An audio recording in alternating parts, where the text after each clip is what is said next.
किसी गांव में एक सोनू नाम का लड़का था, लेकिन वह पढ़ाई में उतना अच्छा नहीं था, लेकिन खेलकूद में बहुत अच्छा था। जब बात खेल कूद की आती तो सोनू ही सबसे अव्वल होता।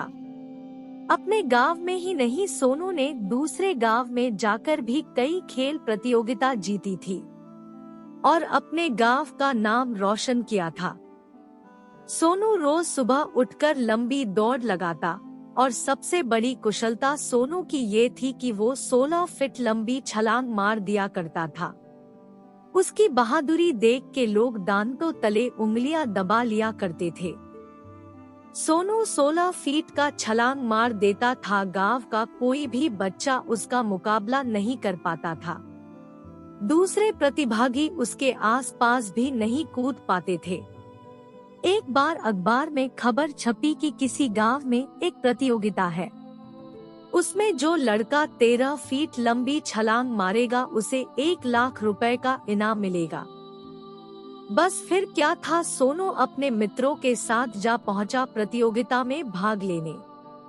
जब वहां पहुंचा तो सब प्रतियोगी तैयार थे, सोनू भी अपनी पोजीशन लेके तैयार हो गया। लेकिन ये क्या, उस प्रतियोगिता में 3 मंजिल की 2 इमारतें थी जिनके बीच की दूरी 13 फीट थी। अब एक इमारत से दूसरी इमारत पर छलांग लगानी थी। यूं तो सोनू 15 फीट छलांग मार देता था, लेकिन आज मात्र 13 फीट की दूरी देखकर सोनू के हाथ पांव फूल गए। उसे डर था कि मैं कहीं गिर ना जाऊं। सोनू चाहता तो यूं चुटकी बजाते ही 13 फीट छलांग मार देता, लेकिन रिस्क लेने में वो डर रहा था। उसे डर था कहीं गिर ना जाऊं। बस यही सोचकर सोनू ने छलांग लगाने से इनकार कर दिया। ऐसे ही हम जब भी कोई काम स्टार्ट करते हैं या कुछ बड़ा करने की कोशिश करते हैं, तो सबसे पहले मन में यही सवाल आता है कि मैं गिर गया तो क्या होगा, मैं असफल हो गया तो क्या होगा।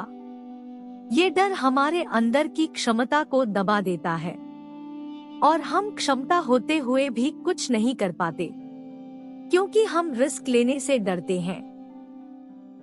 दोस्तों, जीवन में आगे बढ़ना है तो रिस्क लीजिए, नहीं तो जीवन भर एक बोझ लेके चलना पड़ेगा कि काश मैंने रिस्क लिया होता तो कुछ बड़ा कर गया होता। इसीलिए कहते हैं, डर के आगे जीत है।